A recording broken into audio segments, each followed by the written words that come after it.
Hello, नमस्ते साथियों। हम अपनी इस क्लास में एनसीईआरटी द्वारा जारी किए गए नए सत्र 2023-24 के लिए जो नया सिलेबस जारी किया गया है, संशोधित सिलेबस, उसकी प्रश्नावली 1.1 कक्षा 10 के गणित विषय की प्रश्नावली 1.1 का अध्ययन इस क्लास में हम करेंगे। सबसे पहले देखिए, जो अपना पहला प्रश्न दिया गया है वो इस प्रकार से है कि निम्नलिखित संख्याओं को अभाज्य गुणनखंडों के गुणनफल के रूप में व्यक्त कीजिए। हालांकि हमने पीछे की कक्षाओं में अभाज्य गुणनखंड की विधियों को अच्छी तरीके से पढ़ रखा है, हमें उस चीज का पूरी तरीके से पता है कि अभाज्य गुणनखंड किस प्रकार से किया जाता है। हमने छोटी कक्षाओं में जो भिन्न संख्याओं की जोड़ और बाकी होती है उसमें भी हमने एलसीएम और एचसीएफ के लिए यानी लघुत्तम समापवर्तक और महत्तम समापवर्तक करते हुए अभाज्य गुणनखंडों को अच्छी तरीके से सीख लिया था। अब यहाँ पे उसी बात को यहाँ इस प्रश्न में उपयोग लेते हुए हम सबसे पहले इस अभाज्य गुणनखंडों के रूप में गुणनखंडों के गुणनफल के रूप में व्यक्त करने के लिए जो अपने बिंदुवार प्रश्न है उसमें सबसे पहली संख्या दी गई है 140। तो हम 140 का यहाँ अभाज्य गुणनखंड में गुणनफल करते हैं। तो 140 में सबसे पहले ऐसी कौन सी छोटी से छोटी संख्या है जिसका भाग, ऐसी अभाज्य छोटी से छोटी संख्या का भाग जिसमें 140 में जाए वो है 2 का भाग अगर इसमें देते हैं तो भाग जाता है 70 बार। ये हमें भाजकता के नियम से पता होना चाहिए। फिर इसमें 2 का भाग जाएगा 35 बार। फिर इसमें देखिए 5 का भाग जाएगा 7 बार। फिर इसमें 7 का भाग जाएगा 1 बार। जब 1 आ जाता है तो वो गुणनखंडों की जो प्रक्रिया है वो वहां पे संपूर्ण हो जाती है, पूरी कर देते हैं और उस संख्या को अभाज्य गुणनफल के रूप में हम लिख देते हैं। कैसे देखिए, अब जो अपना 140 आया था उसको हम ऐसे लिखेंगे 2 गुणा, यहाँ ये 2 आया, गुणा फिर 2 आया, फिर 5 आया, फिर 7 आया। इस प्रकार से हमें इस अभाज्य गुणनखंड को और अलग रूप में अगर लिखना हो तो 2 गुणा 2 गुणन पुनरावृत्ति को हम घात के रूप में लिखते हैं। तो यहां हम लिख देंगे 2 की स्क्वायर यानी 2 की घात 2 गुणा 5 गुणा 7।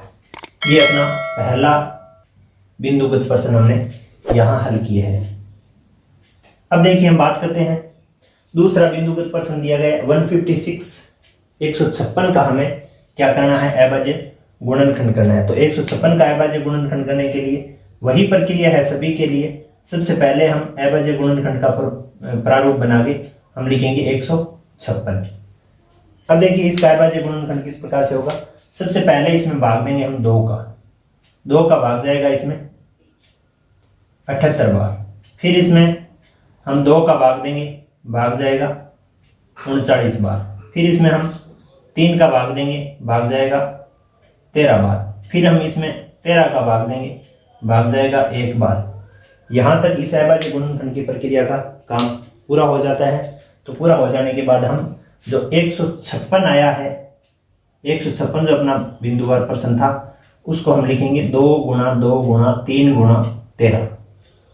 2 गुणा 2 गुणा 3 गुणा 13। ये अपना दूसरा बिंदुवार प्रश्न है।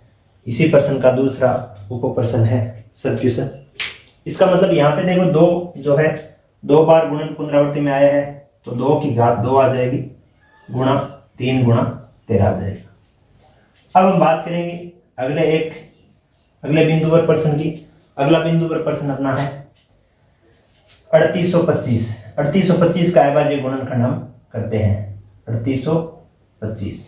देखिए सबसे पहले हम जांच करते हैं कि क्या इसमें 2 का भाग जाएगा। तो 2 का भाग जाने के लिए हमें 2 की भाजकता के नियमों का पता होना चाहिए। 2 का भाग उन्हीं संख्याओं में जाता है जिनके इकाई का अंक 0, 2, 4, 6, 8 हो। तो इसमें से देखिए वो कोई नहीं आया तो 2 का भाग इसमें नहीं जाएगा।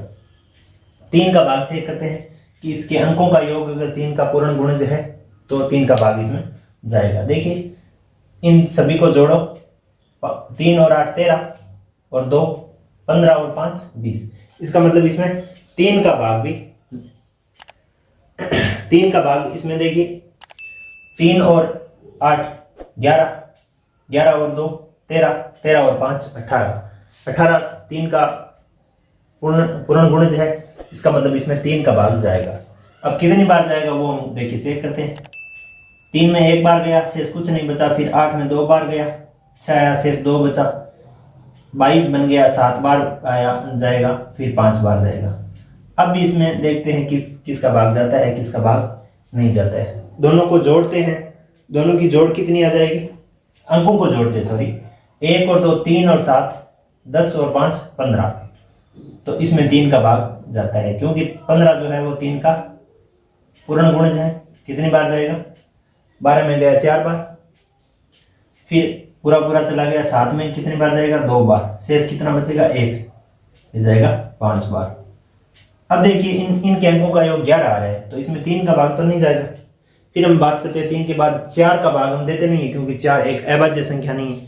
भाग हम उन्हीं संख्याओं का देते हैं जो अभाज्य संख्या होती है, क्योंकि इस प्रश्न में भी अभाज्य गुणनखंडों के रूप में व्यक्त करने के लिए बोला गया है।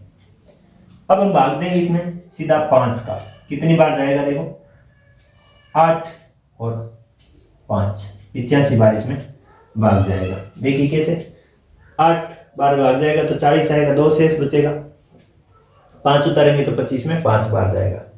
फिर इसमें 5 का भाग देंगे तो भाग जाएगा 1 बार, शेष बचेगा 3, फिर आगे 7 आने के बाद 35, तो 35 में भाग जाएगा, नहीं 5 उतरने के बाद 35 में भाग जाएगा 7 बार। इसका 17 अभाज्य होने के कारण 17 का ही भाग देना पड़ेगा, और ये उतरा जाएगा 1। अब हमें जो 3825 3825 संख्या दी गई थी, उसका हम अभाज्य गुणनखंड इस प्रकार से कर पाए हैं, 3 गुणा 3 गुणा 5 गुणा 5 गुणा 17।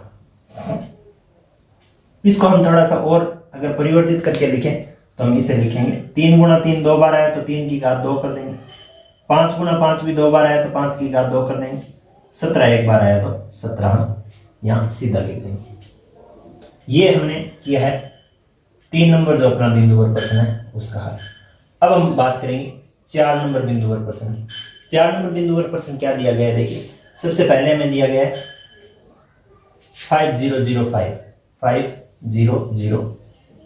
देखिए इसमें 2 का भाग नहीं जाएगा, क्यों नहीं जाएगा, क्योंकि इसके इकाई के स्थान पर 0 2 4 6 8 में से कोई भी अंक नहीं है, इसलिए नहीं जाएगा। तो किसका जाएगा, 3 का नहीं जाएगा, क्योंकि अंकों का योग पूर्ण गुणज नहीं, अंकों का योग 10 आ रहा है। तो फिर किसका भाग जाएगा, इसमें सीधा भाग जाएगा 5 बार। 5 का भाग कितनी बार जाएगा, 1, फिर 0 0 सीधा उतर जाएगा 1। अब देखिए 5 का भाग देने के बाद इसमें भाग जाएगा 7 का। 7 का भाग की भाज्यता का कोई नियम नहीं है, हम सीधा ही जांच कर लेते हैं कि 7 का भाग इसमें जाएगा। तो 7 का भाग 10 में कितनी बार गया, 1 बार, शेष कितना बचा 3, 0 उतारने के बाद कितना आ जाएगा 30, तो 4 बार भाग जाएगा 28, फिर 3 बार भाग जाएगा।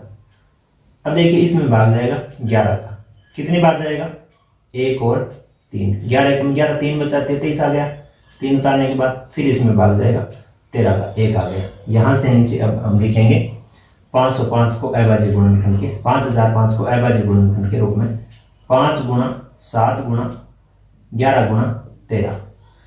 ये सीधा का सीधा ही रहेगा, क्योंकि इसमें कोई भी गुणन पुनरावृत्ति नहीं हुई है, तो घातों के रूप में इसको हमें नहीं लिख सकेंगे। अगला अपना जो लास्ट बिंदुवर प्रश्न है वो है 7429। 7429 इसको हम लिखेंगे,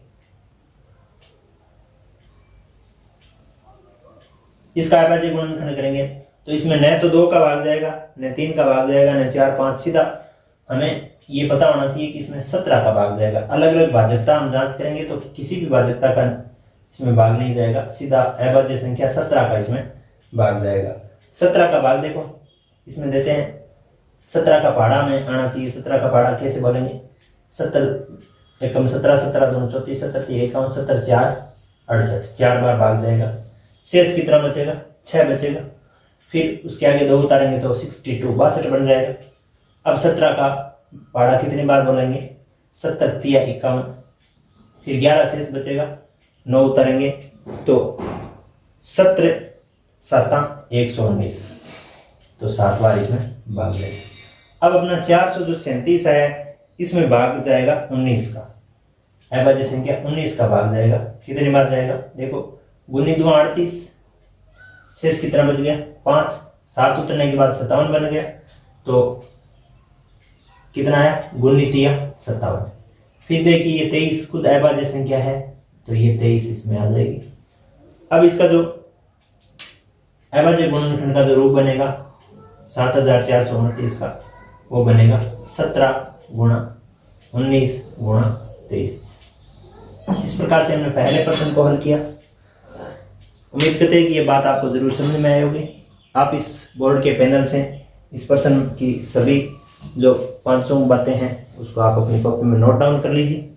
अब हम नेक्स्ट इसके प्रश्नावली के अगले क्वेश्चन की बात करेंगे। दूसरा अपना अगला क्वेश्चन इस प्रकार से है, पूर्णांकों के निम्नलिखित युग्मों के HCF और LCM ज्ञात कीजिए। HCF और LCM ज्ञात कीजिए। इस पुस्तक में हमें जो लघुत्तम और महत्तम की जो भाषा है वो HCF और LCM के द्वारा दी गई है। यानी HCF का मतलब हाईएस्ट कॉमन फैक्टर, मतलब महत्तम समापवर्तक के लिए HCF नाम आ रहा है, और LCM मतलब लघुत्तम समापवर्तक, लोएस्ट कॉमन फैक्टर या लीस्ट कॉमन फैक्टर बोल दो। LCM जो होता है वो अपना होता है एक भाज्य के रूप में, यानी डिवाइडेंड के रूप में हम LCM को काम में लेते हैं। मतलब LCM में तो दी गई संख्याओं का भाग दिया जाता है। एक मौखिक तौर पे हम अगर बात करें LCM और HCF की, तो HCF किसे कहते हैं? दी गई संख्याओं में वह बड़ी से बड़ी संख्या जिसका भाग दी गई संख्याओं में पूरा पूरा भाग जाता है। यानी HCF जो होता है वो अपना एक भाजक का काम करता है, डिवाइजर का काम करता है। डिवाइजर मतलब जिसका भाग दिया जाता है वो डिवाइजर होता है, भाजक होता है। तो संख्याओं में कौन सी संख्या का भाग पूरा पूरा जाता है? वो बड़ी से बड़ी संख्या जिसका भाग दी गई संख्याओं में पूरा पूरा जाए वो कहलाता है HCF, हाईएस्ट कॉमन फैक्टर बोल दो या महत्तम समापवर्तक बोल दो। वो एक डिवाइजर के रूप में उपयोग किया जाता है, यानी एक भाजक का काम करता है। HCF क्या होता है? भाजक होता है जिसका भाग दी गई संख्याओं में जाता है, और ऐसा भाजक जो सबसे बड़ा हो। और LCM की बात करें मौखिक तौर पे, तो लोएस्ट कॉमन मल्टीपल या मल्टीप्लिकेशन बोल सकते हो, लिस्ट कॉमन मल्टीप्लिकेशन, लघुत्तम समापवर्तक, वह छोटी से छोटी संख्या जिसमें, अब जिसमें आ गया इसका मतलब डिवाइडेंड का काम करेगा, यानी भाज्य का काम करेगा, जिसमें दी गई संख्याओं का भाग पूरा पूरा जाए वो कहलाता है LCM, lowest common multiplication, list common multiplication भी हम बोल सकते हैं। यहाँ इस प्रश्न में क्या पूछा जा रहा है, इसकी अगर हम बात करें तो यहाँ पूछा जा रहा है कि पूर्णांकों के निम्नलिखित युग्मों में HCF और LCM ज्ञात कीजिए तथा इसकी जांच कीजिए कि दो संख्याओं का गुणनफल HCF गुणा LCM के बराबर होता है। सबसे पहले हम अपने पहले बिंदु और प्रश्न की बात करेंगे। यहाँ पे पहला अपना जो बिंदु और प्रश्न है वो इस प्रकार से दिया गया है, देखिए 26 और 91। 26 91 हम क्या करेंगे? 26 और 91 दोनों का एक बार तो HCF निकालेंगे और एक बार LCM निकालेंगे। HCF क्या होता है, LCM क्या होता है, इस बारे में हमने बात कर ली। HCF निकाल रहे हैं तो सबसे पहले हमें दोनों संख्याएं लिखनी होगी, 26 और 91।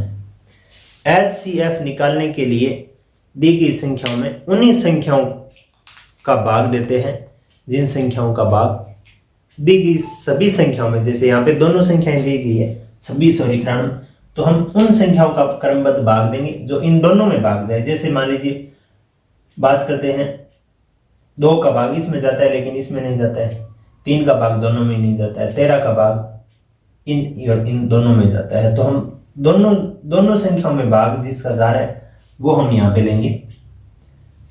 भाज्य एक प्रकार से गुणनखंड करेंगे, और इसमें 2 का भाग 13 का भाग इसमें 2 बार जाएगा और इसमें जाएगा 7 बार। इसका मतलब अब ऐसी कोई संख्या नहीं है जो इन दोनों में भाग जाए। अब हम यहाँ पे ऐसे लिखेंगे कि दी गई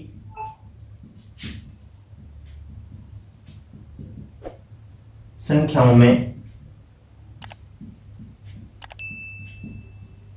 संख्या 13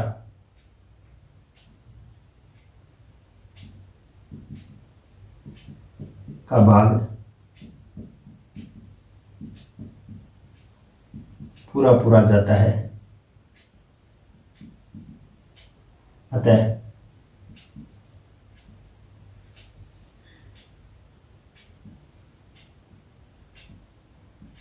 HCF of 26 and 91 is equal to 13 होगा।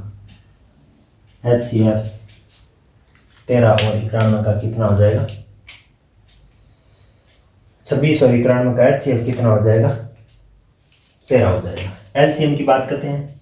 LCM निकालने के लिए हम कौन सी संख्याओं का भाग देते हैं? जैसे 26 और अगर 91 का LCM निकालते हैं तो किसी भी एक संख्या में अगर भाग जा रहा है तो हम भाग देंगे। जैसे 2 का भाग इस 26 में जा रहा है 13 बार, इसमें नहीं जा रहा है तो कोई बात नहीं। अब 7 का भाग देखो, इसमें जा रहा है, नहीं जा रहा है, इसमें जा रहा है 13 बार, 13 7 91। फिर अब 13 का भाग इन दोनों में जा रहा है, तो दोनों में जाए चाहे एक में जाए। अब यहां पे हम क्या लिखेंगे? हम लिखेंगे दी गई संख्याओं का, दी गई संख्याओं का भाग 2 गुणा 7 गुणा 13। अब ये कितना हो जाएगा? देखो 13 दूना 26 और 26 इंटू 7 कितना हो जाता है?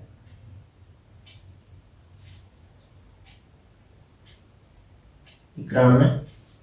13 7 91 इंटू 2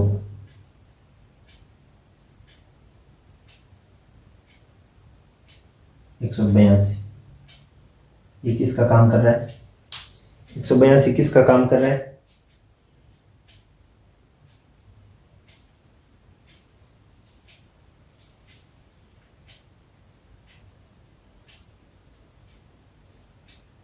दी गई संख्याओं का भाग 182 में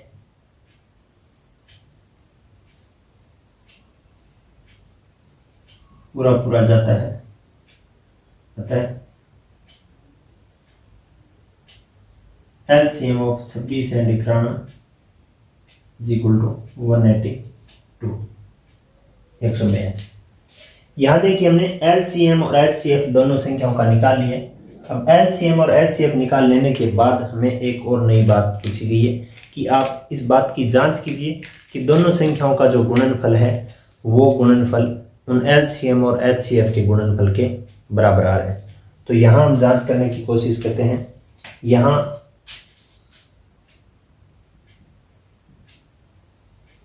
जांच करते हैं दोनों संख्याएं कौन कौन सी है।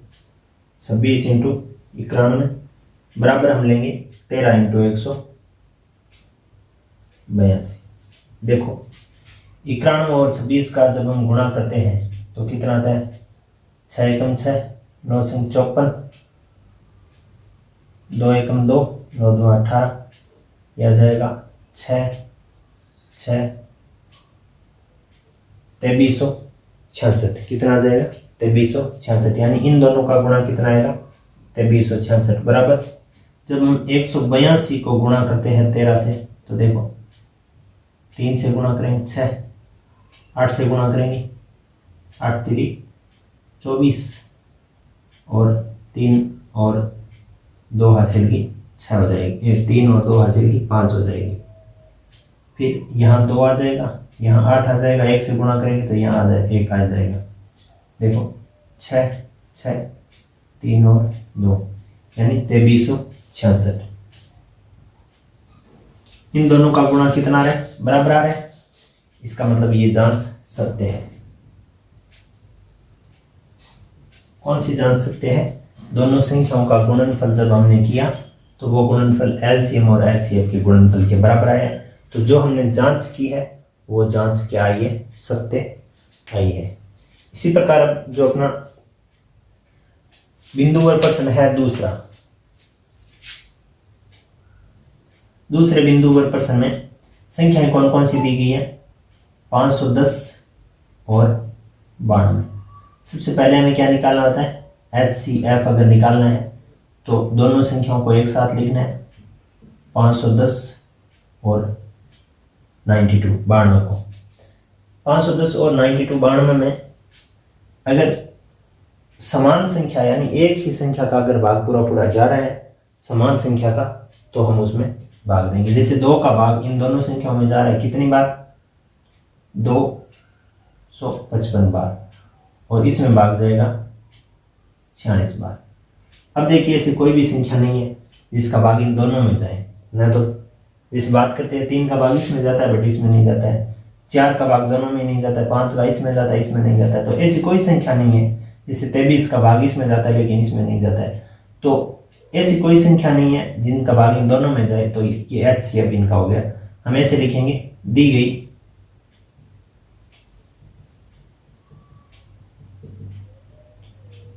संख्याओं में संख्या 2 का भाग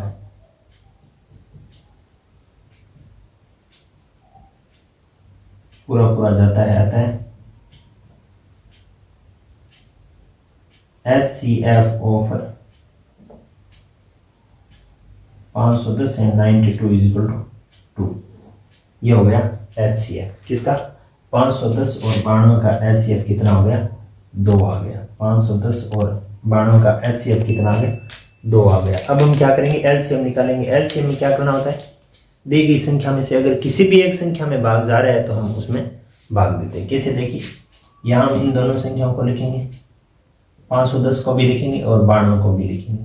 सबसे पहले 2 का भाग किसी एक में तो जा रही है, चलो दोनों में जा रहा है तो दोनों में दे देंगे। जैसे इसमें 255 बार जाएगा, इसमें 46 बार जाएगा, वो तो ठीक है, दोनों में से किसी एक में जाना अनिवार्य। फिर इसमें 2 का भाग और देना पड़ेगा, इसमें तो नहीं जाएगा तो ये तो है वैसा का वैसा आ जाएगा, इसमें जाएगा 2 और 3 23 बार।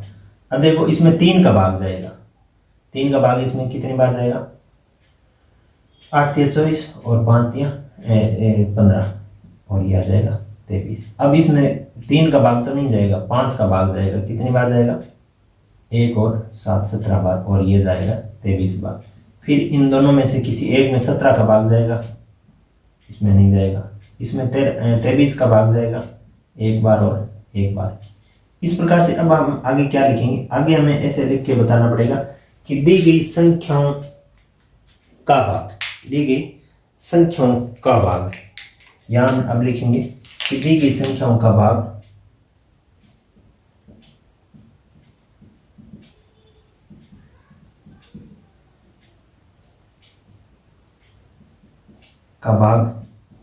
अब किस किस में, 2 इंटू 2 इंटू 3 इंटू, यहाँ देखो 2 इंटू 2 इंटू 3 इंटू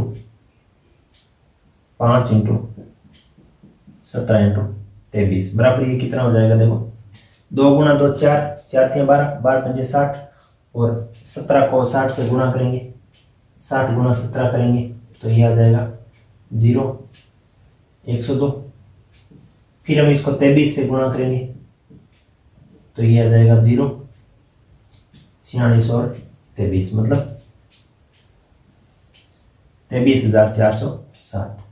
दोनों संख्याओं का LCM और HCF हमें पता चल गया, 2 है इसका HCF, 23,460 है इसका LCM। अब हम क्या करेंगे, इसकी जांच करेंगे। जांच किस चीज की करेंगे कि दोनों संख्याओं का गुणनफल करेंगे एक तरफ और एक तरफ करेंगे HCF इंटू LCM।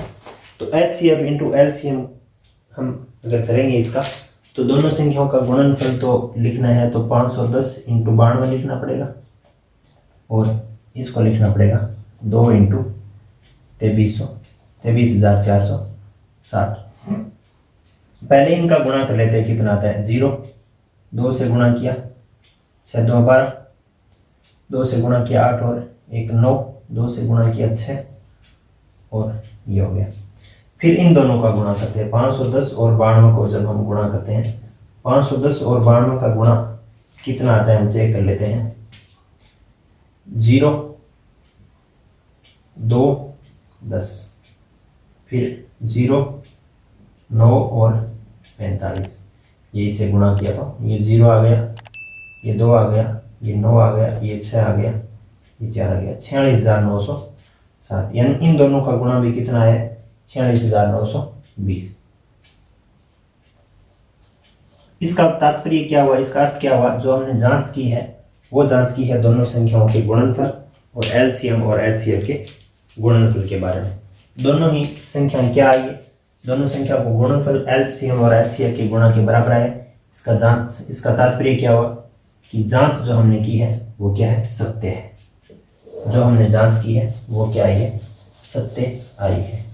ये अपने दूसरे बिंदुगत प्रश्न का उत्तर है इसमें, और ये अपने पहले बिंदुगत प्रश्न का उत्तर है।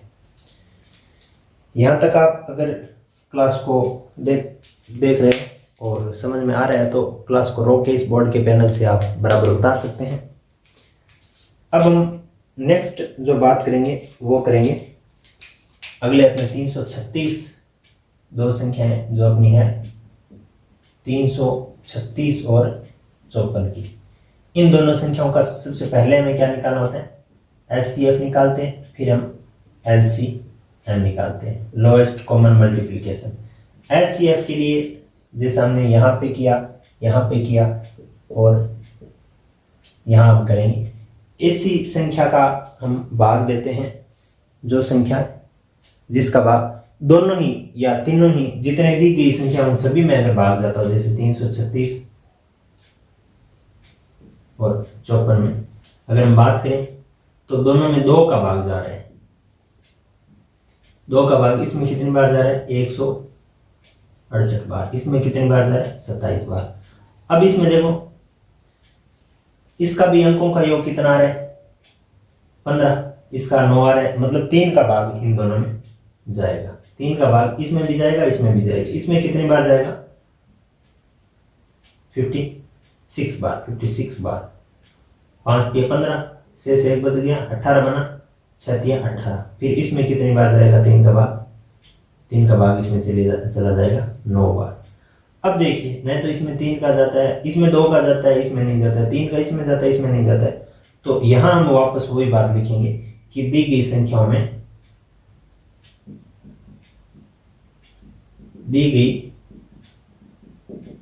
में संख्या कौन कौन सी, 2 × 3 = 6 का भाग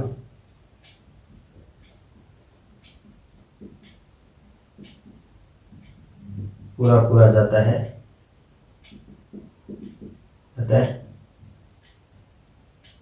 एचसीएफ। किन का एचसीएफ, 336 और 54 का एचसीएफ जो है वो आ जाएगा 6।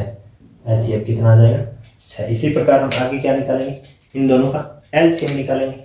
एलसीएम निकालने के लिए किसी भी एक संख्या में भाग अगर जाएगा तो हम उसका भाग देंगे। जैसे 336 और 54 दोनों संख्याओं को एक साथ लिख लेते हैं। अब 2 का भाग देते हैं, दोनों में से एक में तो जरूर जा ही रहा है, इसमें तो 168 बार जा रहा है और इसमें 27 बार जा रहा है। फिर हम इसमें 2 का और भाग देंगे, कितनी बार जाएगा, इसमें 84 बार जाएगा, इसमें नहीं जाएगा। फिर हम 2 का भाग देंगे, क्योंकि इसमें तो जा रहा है ना, इकाई का अंक 0 2 4 6 8 में से आ रहा है, तो इसमें 2 का भाग देंगे तो ये आ जाएगा 42, लेकिन ये आ जाएगा 27 का 27। फिर इसमें 2 का भाग देंगे तो भाग कितनी बार जाएगा, 21 बार, और इसमें भाग नहीं जाएगा। फिर हम क्या करेंगे, 3 का भाग देंगे तो 3 का भाग इसमें कितनी बार जाएगा, 7 बार, और इसमें कितनी बार जाएगा, 9 बार, दोनों में चला जाएगा। फिर एक बार 3 का भाग देंगे, क्योंकि इसमें भी भाग जाएगा तो 7 बार और 3 बार। फिर हम 3 का भाग देंगे तो कितना जाएगा, इसमें तो 7 का 7 ही आएगा, इसमें 1 आ जाएगा। फिर इसमें 7 का भाग देने से दोनों संख्याएं 1 1 के रूप में आ जाएगी। अब हमें क्या लिखना है, अब हमें लिखना है कि दी गई संख्याओं का भाग, दी गई संख्याओं का भाग हम ऐसे लिखेंगे कि दी गई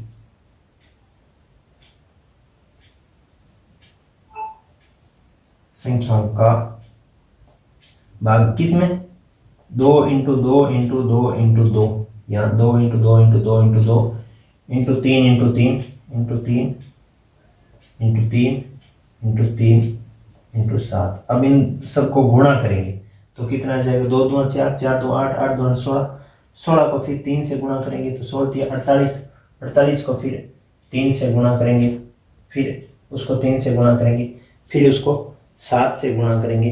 तो इस प्रकार से हमें जो संख्या मिलेगी वो मिल जाएगी 6050, नहीं इसका मान आ जाएगा 3048 आएगा, 3024। अब इनका गुणा आप अपनी रफ कॉपी में करके जांच करेंगे तो ये इसका आ जाएगा 3024। अब यहाँ क्या लिखेंगे, दी गई संख्याओं का भाग 3024 में पूरा पूरा जाता है, में पूरा पूरा जाता रहता है।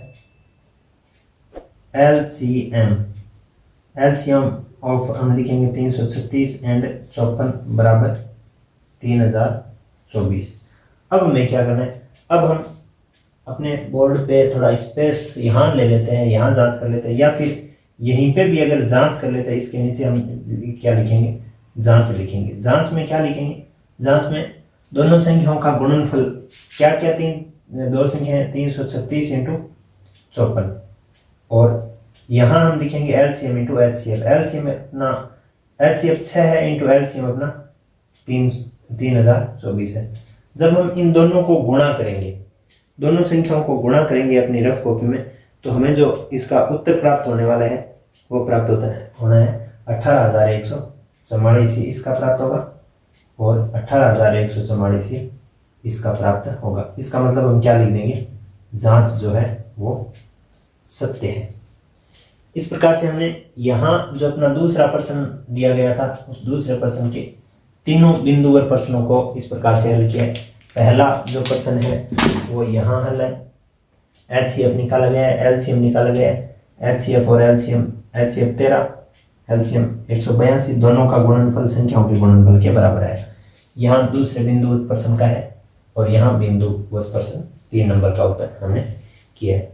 इस बोर्ड के पैनल से आप अपनी कॉपी में इसको नोट कर लीजिए, और आगे के पैनल पर हम अगले क्वेश्चनों को लाएंगे। यहाँ आप इस क्लास को रोक के इसको नोट कर लीजिए जो आपको बोर्ड पे सामने दिखाई दे रहा है। ये क्वेश्चन नंबर 2 के तीनों बिंदुवत प्रश्न है। अब हम बात करेंगे, नेक्स्ट अपना क्वेश्चन है क्वेश्चन नंबर 3, जिसमें क्या पूछा जा रहा है, देखिए अविभाज्य गुणनखंड विधि द्वारा निम्नलिखित पूर्णांकों के एचसीएफ और एलसीएम ज्ञात कीजिए। यहाँ क्या करना है, यहाँ कुछ हमें बिंदुवार प्रश्न दिए गए, जैसे पहले में 3 संख्याएं दी गई है 12, 15 और 21। इन तीनों का क्या करना है, अविभाज्य गुणनखंड करना है, और गुणनखंड के माध्यम से हमें एचसीएफ और एलसीएम ज्ञात करना है। एचसीएफ और एलसीएम हमें ज्ञात करना है। तो सबसे पहले हम क्या करते हैं, इन सबका अविभाज्य गुणनखंड करते हैं। जैसे मान लीजिए कि ये अपना पहला प्रश्न है, पहले प्रश्न का अविभाज्य गुणनखंड करेंगे तो अपना जो 12 आया है इसका अविभाज्य गुणनखंड क्या हो जाएगा, 1 गुणा 2 गुणा 2 गुणा 3। जब अविभाज्य संख्याओं का गुणनखंड करेंगे तो ये आ जाएगा 1 गुणा 2 गुणा 2 गुणा 3। अविभाज्य गुणनखंड में एक संख्या हमें सदैव सबके साथ लेनी होती है, वो होती है 1। क्यों, क्योंकि गुणा और भाग का तत्सम अवयव 1 होता है, वो सदैव गुणा में रहता है। फिर हम करेंगे इस 15 का फैक्टर। 15 का फैक्टर क्या हो जाएगा, सबसे पहले 1 लिखेंगे, फिर गुणा 3 लिखेंगे, फिर गुणा 5 लिखेंगे। इसी प्रकार हम क्या करेंगे, 21 का भी फैक्टर करेंगे। तो सबसे पहले फैक्टर में 1 लिखेंगे, फिर हम लिखेंगे 3, फिर लिखेंगे हम 7। ये हो गया 21 का फैक्टर।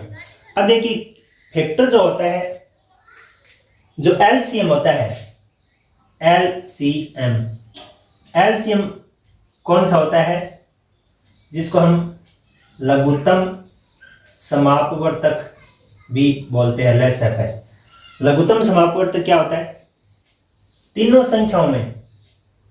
संख्याओं में जो भी कॉमन चीज आई है जो भी अगर इसके गुणनखंड में अगर 1 आया है, 2 आया है, 3 आया है, 4, 5, 6, 7 जो भी इसके गुणनखंड में आया है, उन गुणनखंडों में सबसे अधिकतम घात वाला अगर कोई भी पद आ गया तो वो लिखना पड़ेगा। जैसे एक सब में एक बार आया तो 1 लिखेंगे, गुणा 2 सब में अधिकतम बार 2, कहीं पे भी कितनी बार आया, 2 बार आया तो 2 आएगा, 2 गुणा 2। फिर 3 कितनी बार आया, यहां भी 1 बार, यहां भी 1 बार, यहां भी 1 बार, अधिकतम 3 कितनी बार आए, 1 बार, तो 1 बार आ जाएगा 3। फिर 5 कितनी बार आए, 1 ही बार आया तो 5 आ जाएगा। 7 किसी में आया है क्या, आया कितनी बार, 1 बार, तो अधिकतम बार आता है वो हम लिखते हैं। इसका हम लेस एफेक्ट करेंगे तो 1 को 2 से गुणा करेंगे फिर 2 आएगा, फिर 4 2 से गुणा करेंगे 4 आ जाएगा, फिर 3 से गुणा करेंगे 12 आ जाएगा, फिर 5 से गुणा करेंगे तो 60 आ जाएगा, 12 5 60, और 60 को जब 7 से गुणा करेंगे तो आ जाएगा 420। तो इसका लेस एफ है या लघुत्तम समापवर्तक कितना हो गया, 420। अब देखिए महत्तम समापवर्तक निकालते हैं हम, मैस एफ है महत्तम समापवर्तक जिसको हाईएस्ट कॉमन फैक्टर बोलते हैं, HCF। वो क्या होता है, हाईएस्ट कॉमन फैक्टर मतलब अधिकतम वो पद जो सब में उभयनिष्ठ फैक्टर वाला जो पद होता है वो होता है HCF में आता है। जैसे मान लीजिए सब में कौन कौन सा है, 1 आया है 1, फिर गुणा लिखेंगे किसका, तो यहां हमने 1 लिख दिया, सभी में आया है वो, फिर हम क्या लिखेंगे, जैसे 2 सब में नहीं आया तो ये HCF में नहीं आएगा, 3 ये जो 3 आया है वो सब में आ रहा है, यहाँ पे देखिए 1 बार जो 3 है वो सब में आ रहा है तो इसमें आ जाएगा 3।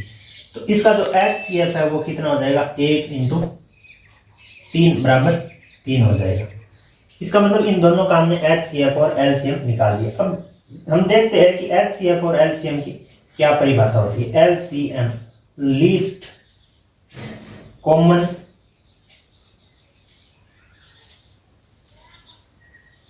मल्टीप्लिकेशन,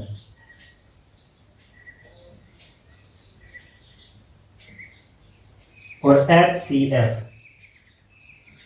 हाईएस्ट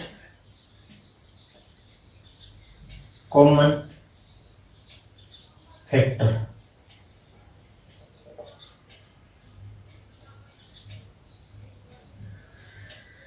HCF और LCM की परिभाषा को हम ऐसे लिखेंगे कि HCF में हम संख्याओं के अभाज्य गुणनखंड करते हैं, संख्याओं के प्रत्येक उभयनिष्ठ अभाज्य गुणनखंड की जो छोटी से छोटी घात होती है, उभयनिष्ठ गुणनखंड की छोटी से छोटी घात होती है HCF, और संख्याओं से संबंध जो गुणनखंड होता है उन संबंध गुणनखंड में सबसे बड़ी घात वाला जो गुणनखंड होता है उनका गुणनफल होता है LCM, यानी संख्याओं से संबंध उभयनिष्ठ जो घात होती है वो घात उभयनिष्ठ छोटी से छोटी घात होती है वो तो होती है HCF में, और जो घात होती है बड़ी से बड़ी संख्याओं के से संबंध गुणनफल में होती है LCM।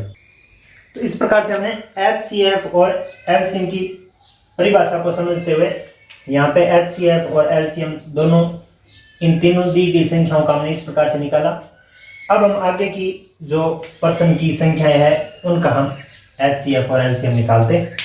कैसे निकलेगा देखिए, 3 संख्याएं दी हुई है 17, पहली संख्या है 17, तो इसका जो फैक्टर होगा जो गुणनखंड होगा वो 1 गुणा 17 होगा। फिर संख्या दी हुई है 23, उसका 1 गुणा 23 होगा। फिर संख्या दी हुई है 29, ये एक अभाज्य संख्या होने के कारण इसका 1 गुणा 29 इसका अभाज्य गुणनखंड होगा। अब देखिए अभाज्य गुणनखंड हमने कर लिया।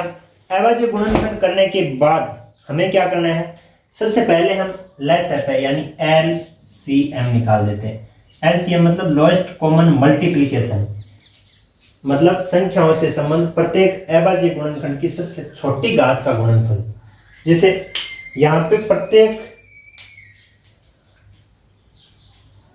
क्या निकालना पड़ेगा, कोई भी संख्या अगर एक बार भी आ गई प्रत्येक से संबंध रखने वाली, जैसे 1 सबसे संबंध रखती है तो मान लीजिए कि 1 की सबसे बड़ी घात कौन सी हो जाएगी, अभाज्य गुणनखंड की सबसे बड़ी घात क्या है? 1 है। फिर इन सभी संख्याओं में से और क्या आया? 17 आया है, तो 17 आएगा इसका। फिर और क्या है? 23 आया है। फिर और क्या है? 29 आया है। तो इन तीनों का जो गुणनफल आएगा वो इसका क्या हो जाएगा? LCM हो जाएगा। अब देखिए इसका गुणनफल हम निकालते हैं एक अपने रफ कॉपी पेज पे, इसको हम गुणा करके चेक करते हैं। कैसे करेंगे? देखिए यहाँ हम कर लेते हैं 17 गुणा 23 करते हैं, 7 या 21, 3 और 5, ठीक है। फिर हो जाएगा 34, ये हो जाएगा 1, 9, 3, इसको गुणा करेंगे 29 से, तो कितना आ जाएगा? देखो 9, 9 9 में 81 हासिल 8, 9 3 27 और 8 35। फिर हम क्रॉस लगाएंगे 2, 9 2 18, 6 और 7, ये 9, ये 3, ये 3 और ये 1 1, ये हो जाएगा। इसका उत्तर आ जाएगा अपना 1 1 3 3 9। एलसीएम इसका ये हो गया। फिर हम क्या निकालेंगे? इसका HCF, हाईएस्ट कॉमन फैक्टर निकालेंगे। हाईएस्ट कॉमन फैक्टर में उभयनिष्ठ गुणनखंड, उभयनिष्ठ गुणनखंड की सबसे छोटी घात। उभयनिष्ठ गुणनखंड देखो सब में कौन सा है? 1 1 1 आया है सब में उभयनिष्ठ गुणनखंड, तो इसका उत्तर हो जाएगा 1। इस प्रकार से ये अपने दूसरे बिंदुवत प्रश्न का इसका उत्तर हो गया। फिर हम बात करते हैं अपने तीसरे बिंदुगत प्रश्न की। तीसरे बिंदुगत प्रश्न में क्या क्या संख्या है? एक तो 8 आई है, एक 9 आई है और एक 25 आई है। अब देखिए क्या करना पड़ेगा इसमें। सबसे पहले हम 8 9 और 25 इन सब का क्या करेंगे? अभाज्य गुणनखंड करेंगे। सबसे पहले हमें 1 लिखना होता है प्रत्येक में। फिर 8 को 2 से गुणा करेंगे 4 आ जाएगा, 2 से करेंगे 2 आ जाएगा, 2 से करेंगे। फिर इसमें 1 गुणा 3 आ जाएगा। इसमें 1 गुणा 5 आ जाएगा। सबसे पहले हम बात करते हैं HCF की, हाईएस्ट कॉमन फैक्टर की। हाईएस्ट कॉमन फैक्टर में हम क्या लेते हैं? हाईएस्ट कॉमन फैक्टर में दी गई संख्याओं का जो गुणनखंड हमने किया है, उस गुणनखंड में जो उभयनिष्ठ संख्या आई है, उभयनिष्ठ अभाज्य गुणनखंड आया, उसकी सबसे छोटी से छोटी घात हम HCF में लेते हैं। सबसे छोटी से छोटी घात देखिए HCF में अभाज्य गुणनखंड की सबसे छोटी घात जो होती है वो हम HCF में लेते हैं। यहाँ सबसे पहले में इसमें LCM किया था, इसमें भी LCM किया था, यहाँ HCF हम कर रहे हैं। तो HCF इसका क्या हो जाएगा? HCF आ जाएगा 1 ही आएगा, क्योंकि 1 के अलावा कोई भी उभयनिष्ठ आया ही नहीं है। उभयनिष्ठ नहीं आया तो उसकी घात आगे देखने की आवश्यकता ही नहीं है। फिर हम LCM की बात करते हैं, लोएस्ट कॉमन मल्टीप्लिकेशन की बात करते हैं, या लिस्ट कॉमन मल्टीप्लिकेशन की बोल दो।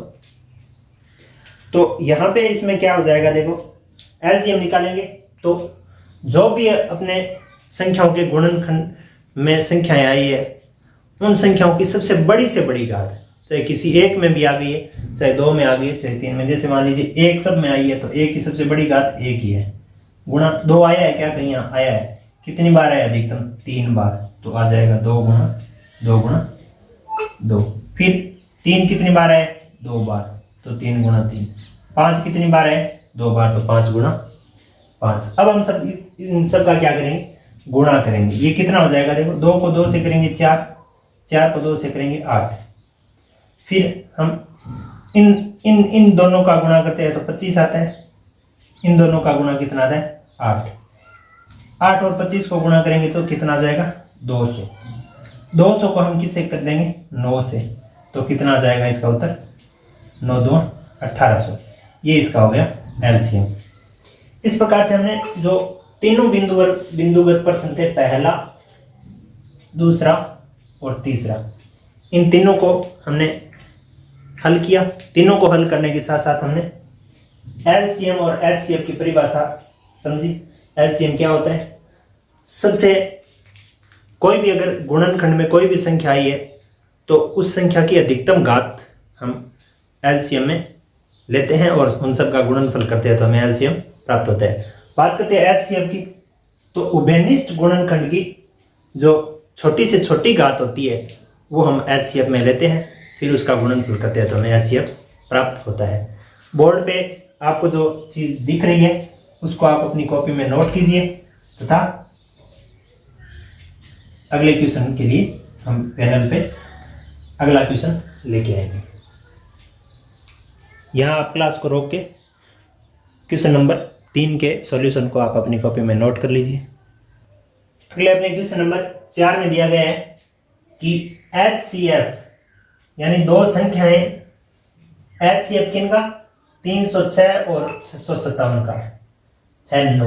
HCF किनका दो संख्याओं का, जो दो संख्या है 306 और 9, 306 और 557, इनका HCF है 9 दिया गया है।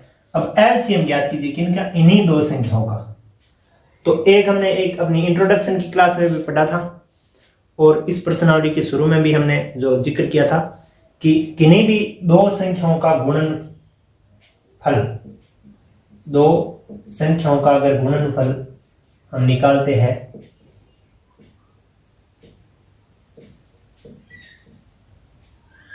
वो गुणनफल उन संख्याओं के LCM और HCF के गुणनफल के बराबर होता है। दो संख्या, अगर हमारे पास दो संख्याएं होती है और हम उसका LCM और HCF ज्ञात कर लेते हैं तो उन दोनों संख्याओं का जो गुणनफल आएगा वो उन दोनों संख्याओं का गुणनफल उन दोनों संख्याओं के LCM और HCF के बराबर आता है। ऐसा एक सूत्र हमने पढ़ा है। तो इस सूत्र के माध्यम से हम क्या करेंगे, यहाँ पे दो संख्याएं में कौन कौन सी दी गई है, 306 और एक दी गई है अपने को 657। इन दोनों का गुणनफल क्या आना चाहिए, LCM गुणा HCF आना चाहिए। तो LCM तो हमें पता नहीं कितना है, लेकिन HCF है इसमें 9। इसका मतलब LCM हम निकालेंगे इसका तो कितना आ जाएगा, जो यहाँ पे LCM के गुणा में 9 आ रहा है वो यहाँ पे जो 306 गुणा 657 है ना, इसके भाग में आ जाएगा। और भाग में आने के बाद क्या बचेगा, वो हम इन दोनों का गुणा और भाग करके चेक करते हैं। कैसे, जैसे इसमें 9 का भाग अगर इनमें इसमें हम देते हैं तो कितनी बार जाएगा, 9 7 63, बचेगा कितना 2 और 9 3 27, 73 बार जाएगा। अब हम क्या करेंगे, 306 को 73 से गुणा करेंगे 73 से, तो कितना आ जाएगा, 6 3 18 और 3 3 9, 6 7 42 और 7 21, यह जाएगा 8 3 3 2 2। इसका उत्तर जो आएगा वो आ जाएगा 22,338। ये क्या है, LCM के बराबर है। अब हम इसको एक अच्छे तौर तरीके से लिखने के लिए हमें क्या ज्ञात करने के लिए बोला गया था, LCM ज्ञात करने के लिए बोला गया था। लोएस्ट कॉमन मल्टीप्लिकेशन किस किस का ज्ञात करने के लिए बोला गया था, 306 और 657 का। बराबर में हमने ज्ञात करके कितना प्राप्त कर लिया है, 22,338। ये अपना क्या हो जाएगा, आंसर हो जाएगा। इस प्रश्न को आप यहाँ पे क्लास को रोक के स्क्रीनशॉट या कॉपी में लिखकर आप इसको सेव रखिए। अगले पैनल पे अगले क्वेश्चन को बात करेंगे। क्वेश्चन नंबर अगला जो अपना है वो इस प्रकार से दिया गया है कि जांच कीजिए कि क्या किसी प्राकृत संख्या n के लिए, प्राकृत संख्या क्या होती है, प्राकृत संख्या होती है 1 से लेकर अनंत तक की संख्या है, प्राकृत संख्या होती है नेचुरल नंबर। प्राकृत संख्या n के लिए संख्या 6 की घात n अंक 0 पर समाप्त हो सकती है, ऐसा जांच करके इसमें बताना है। कहने का मतलब इसे अगर हम सॉल्व कर रहे हैं तो यहाँ पे इसे सॉल्व करने के लिए हमें क्या पूछा जा रहा है, इस बात का हमें पूरी तरीके से पता होना चाहिए। तो यहाँ हमें पूछा जा रहा है कि जांच हमें इस चीज की करनी है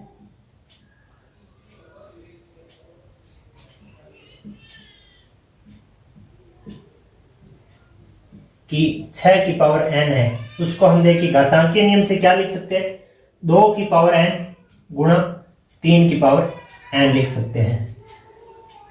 का इकाई अंक 0 है, का इकाई अंक समाप्त कौन से अंक पे होती है, इकाई अंक 0 है। कौन से समाप्त होने वाले अंक को क्या बोलते हैं, इकाई अंक बोलते हैं। तो हमें क्या जांच करनी है, हमें जांच ये करनी है कि जो 6 की पावर n है, जिसको हम 2 की पावर n और 3 की पावर n के गुणनफल के रूप में लिख सकते हैं, का इकाई अंक 0 है। अब देखो, किसी भी संख्या का इकाई का अंक 0 होता है तो वो 5 का पूर्ण गुणज जरूर होता है। पूर्ण गुणज मतलब किसी भी संख्या के गुणन खंड में अगर 5 होता है तो 5 का पूर्ण गुणज होता है, वही 5 का पूर्ण गुणज होता है। किसी भी संख्या के गुणन खंड में अगर 5 उपस्थित है तो वो 5 का पूर्ण गुणज होता है। हमने भाजकता का नियम यहाँ पे पढ़ा था कि इकाई का अंक 0 या 5 होता है, उसमें 5 का भाग पूरा पूरा जाता है। उस चीज का हम यहाँ पे उपयोग करते हुए ऐसे लिखते हैं कि यहां लिखेंगे कि किसी भी संख्या में अगर इकाई का अंक 0 है, इसका अर्थ यह हुआ कि उसमें 5 का भाग पूरा पूरा जाता है। किसी भी संख्या का इकाई अंक 0 होने पर उसमें 5 का पूरा पूरा भाग जाता है। यानी कोई भी संख्या का अगर इकाई का अंक 0 है, यानी कोई भी संख्या 0 पर समाप्त हो रही है, तो उसमें 5 का पूरा पूरा भाग जाता है। ये 5 की विभाज्यता नियम, इस बात को हमने यहाँ लिख दिया। किसी भी संख्या का इकाई अंक 0 होने पर उसमें 5 का पूरा पूरा भाग जाएगा, भाग पूरा पूरा जाएगा था। 5 का पूरा पूरा भाग जाने वाली संख्या का जब हम गुणनखंड करते हैं तो उसमें एक बार 5 अवश्य ही आता है। आप किसी भी संख्या का अगर गुणनखंड करोगे जिसमें 5 का भाग जाता हो तो उसमें एक बार 5 अवश्य आता है। तो यहाँ हमने लिख दिया कि अर्थात इसका तात्पर्य क्या है कि संख्या के गुणनखंड में कम से कम एक बार 5 जरूर आएगा। कम से कम एक बार 5 जरूर आएगा। कौन सी संख्या में? जो 0 पर समाप्त होगी। 0 पर समाप्त होने वाली में 5 का भाग जाता है और 5 में भाग जाने वाली संख्या में का जब आप गुणनखंड करते हैं तो उसमें एक बार 5 जरूर आता है। जबकि जो अपनी संख्या दी गई है 6 की पावर n, इसको अगर हम खोल के लिखें तो क्या आ जाएगा? 2 की पावर n इंटू 3 की पावर n में n की किसी भी मान के लिए इसके गुणनखंड में 5 नहीं आएगा। n का मान 1 रखोगे तो एक बार 2 और एक बार 3 आ जाएगा। n का मान कोई भी मान रख दो, इसके गुणनखंड में कभी भी 5 नहीं आएगा। 5 नहीं आएगा तो 5 नहीं आएगा, इसका मतलब क्या हुआ? अतः हम ऐसे लिख सकते हैं, अतः 6 की पावर n जो संख्या है 6 की पावर n 0 पर समाप्त नहीं हो सकती, नहीं हो सकती है। यहां पे देखिए, आपको अगर कुछ समझ में आया तो अपने बोर्ड के पैनल से क्लास को रोक के स्क्रीनशॉट ले लीजिए या फिर आप इसको अपनी कॉपी में लिख लीजिए। थोड़ा कम समझ में आया तो क्लास को रिपीट करके दोबारा देखिए, अवश्य ही आपको ये बात समझ में आ जाएगी। नेक्स्ट अपना क्वेश्चन दिया गया है कि व्याख्या कीजिए कि 7 गुणा 11 गुणा 13 प्लस 13 और 7 गुणा 6 गुणा 5 गुणा 4 गुणा 3 गुणा, यहाँ 2 गुणा 1 भी है। यहाँ क्वेश्चन हमें लिखने में कुछ मिस्टेक हुई है, यहाँ 2 गुणा 1 भी इसमें क्रमागत है। 7 गुणा 6 5 4 3 2 गुणा 1 प्लस 5 भाज्य संख्याएं क्यों है? अब भाज्य संख्याएं कौन सी होती है?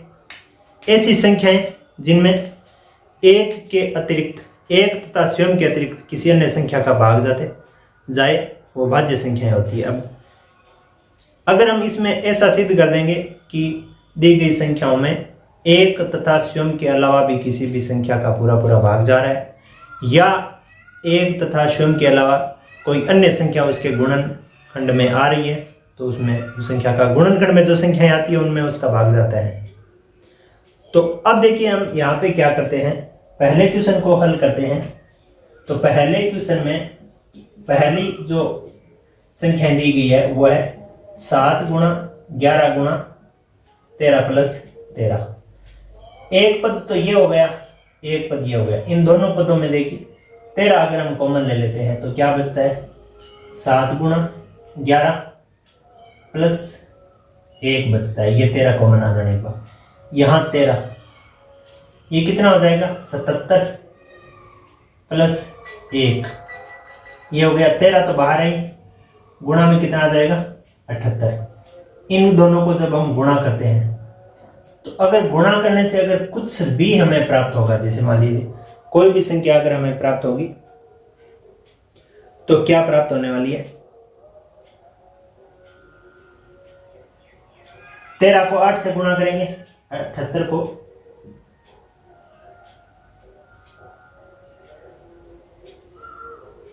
104, 13 7 91 और 10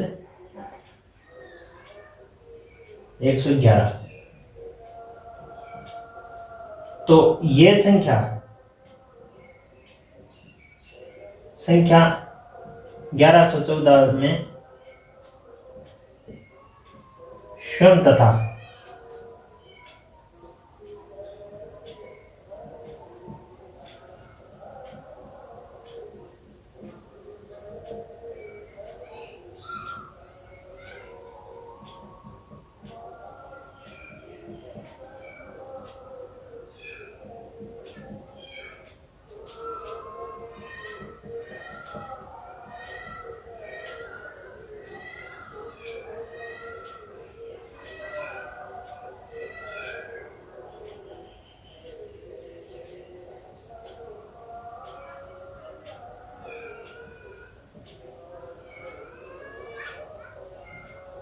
ऐसे हम लिख देंगे संख्या जो 11,114 आई है वो किससे प्राप्त हुई, इन संख्याओं से प्राप्त हुई है।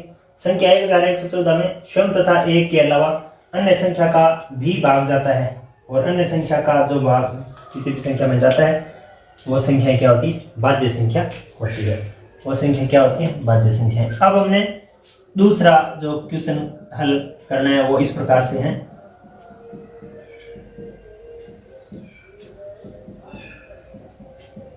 एक पद तो ये है अपना, एक पद ये है, इनमें देखो 5 इसमें भी है 5 इसमें भी है, तो कॉमन लेने के बाद क्या बचेगा 7 गुणा 6 गुणा 5 कॉमन आ गया तो 4 गुणा 3 गुणा 2 गुणा 1 प्लस में बचेगा 1, ये 5 कॉमन आने के बाद यहाँ बचेगा 1। अब देखिए क्या करना पड़ेगा, 5 के गुणा में क्या आ जाएगा, इन दोनों का गुणा कितना आ जाएगा 42, यहाँ तक 6 तो 42 को जब 4 से गुणा करेंगे तो यहां से हम क्या कर लेते हैं, 3 को 2 से गुणा किया 6 आ गया, 6 को 4 से किया तो 24 आ गया, और इन दोनों का आ गया 42। तो हम ऐसा कर लेते हैं कि 42 को 24 से गुणा करके चेक कर लेते हैं।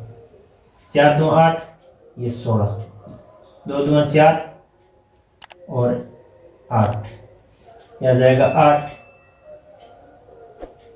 0, इन सब का गुणा आ जाएगा 1008 प्लस में ये 1 रहेगा। अब 5 गुणा 1009 आ जाएगा, ये कितना हो जाएगा इसका उत्तर 5045। अब वापस वही बात जो यहाँ पे लिखी है वो बात ही वापस हम यहाँ पे भी लिखेंगे। हमने यहाँ लिख दिया कि संख्या जो 5045 आई है उसमें स्वयं तथा एक के अलावा अन्य संख्या का भी भाग पूरा पूरा जाता है, जिसमें 5 का भाग तो पूरा पूरा जाता ही है, क्योंकि इकाई का 0 या 5 होता है उसमें 5 का भाग तो पूरा पूरा जाता है, तो इसमें 5 का भाग पूरा पूरा जाता है। किसी भी स्वयं और एक के अलावा कोई भी संख्या का अगर भाग जाता है तो वो संख्या क्या कहलाती है, भाज्य संख्या कहलाती है। तो इसमें भी देखो 13 का तो भाग पूरा पूरा जाता भी है, 2 का भी भाग जाता है, तो स्वयं और 2 एक के अलावा अन्य संख्या का भी भाग पूरा पूरा जाता है। जो ये संख्या दी गई है जिसका मान 5045 है वो एक क्या है, भाज्य संख्या है।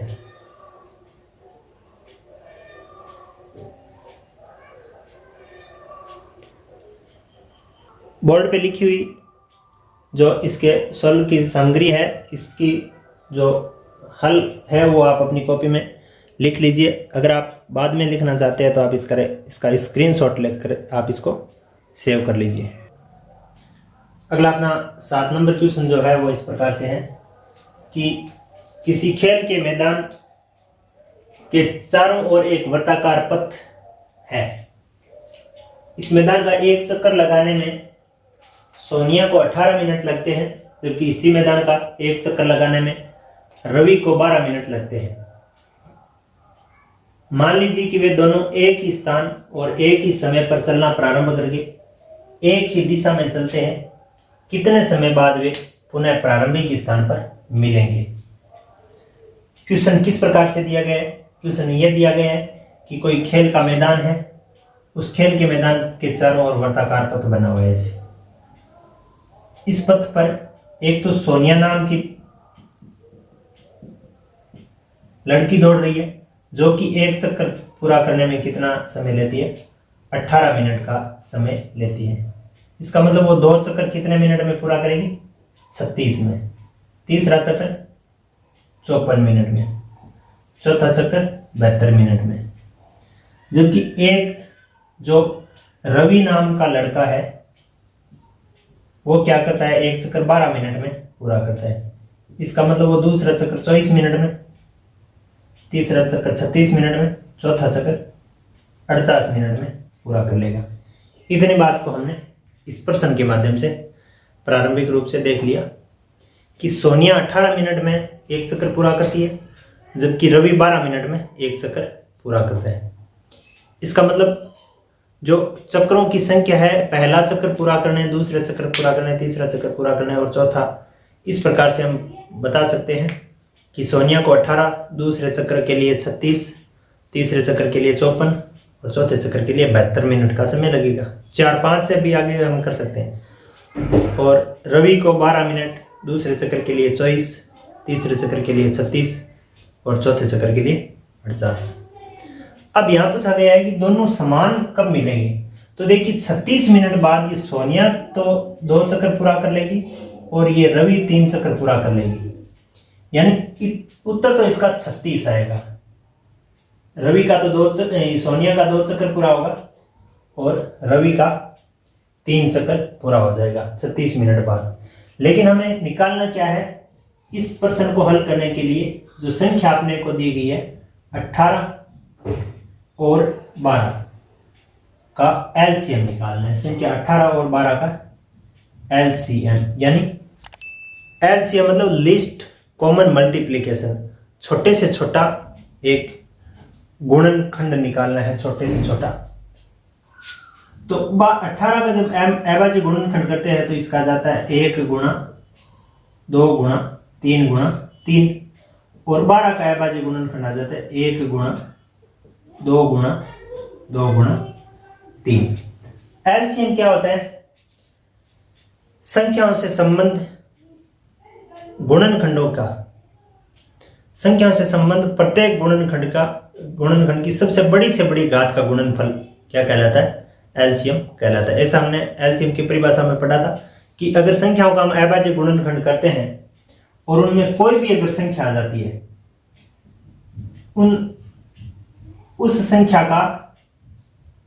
उस संख्या की बड़ी से बड़ी घात लीजिए, फिर उनका गुणनफल कीजिए। जैसे 1 आया तो 1 ले लिया, 2 आया तो 2, इसमें भी आया इसमें भी आया, बड़ी घात क्या है? यानी ज्यादा बार किसमें आया? यहाँ 2 गुणा 2। फिर 3 देखो, इसमें भी आया इसमें भी आया, अधिकतम बार कितनी बार आया? 3 बार। तो इन दोनों का क्या निकाल देंगे हम? इन सब का क्या करेंगे? गुणनफल करेंगे। कितना आ जाएगा? 1 गुणा 2 2, 4 4 3 12 और 12 3 36। इसका उत्तर कितना आ जाएगा? 36। दोनों संख्याओं का जो एलसीएम आया है वही इस प्रश्न का उत्तर हो जाएगा। अतः हम लिख देंगे, अतः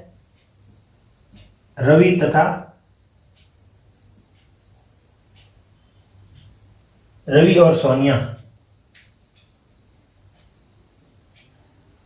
36 मिनट बाद आपस में मिलेंगे। आपस में उसी स्थान पर मिलेंगे जिस स्थान से उन्होंने प्रारंभ किया था। इस प्रकार से हमने कक्षा 10 की एनसीईआरटी द्वारा जारी की गई नई पुस्तक की प्रश्नावली 1.1 का पूरा अध्ययन इस क्लास में किया है। आपने अगर इस क्लास को पूरा देखा है, कुछ आपको फायदा मिला है, तो आप चैनल को सब्सक्राइब, क्लास को लाइक कर दीजिए। और अगर किसी अन्य भाई बंधु के काम की ये क्लास आपको लग रही है तो वहाँ तक आप इसको शेयर कर दीजिए। क्लास को पूरा देखने के लिए आपका बहुत बहुत धन्यवाद। Thank you for watching complete class. धन्यवाद। इस श्रृंखला में हम आगे की प्रश्नावलियों का भी अध्ययन करेंगे, तो हमारे चैनल से जुड़े रहिए तथा आपको क्लास कैसी लग रही है वो कमेंट के माध्यम से ज़रूर बताइए। अगर कुछ कमी है तो वो भी लिखिए, ताकि हम इसमें सुधार करके आपको उत्तरोत्तर बेहतर से बेहतरीन जो स्टडी मटेरियल है वो उपलब्ध कराने का प्रयास करेंगे। धन्यवाद।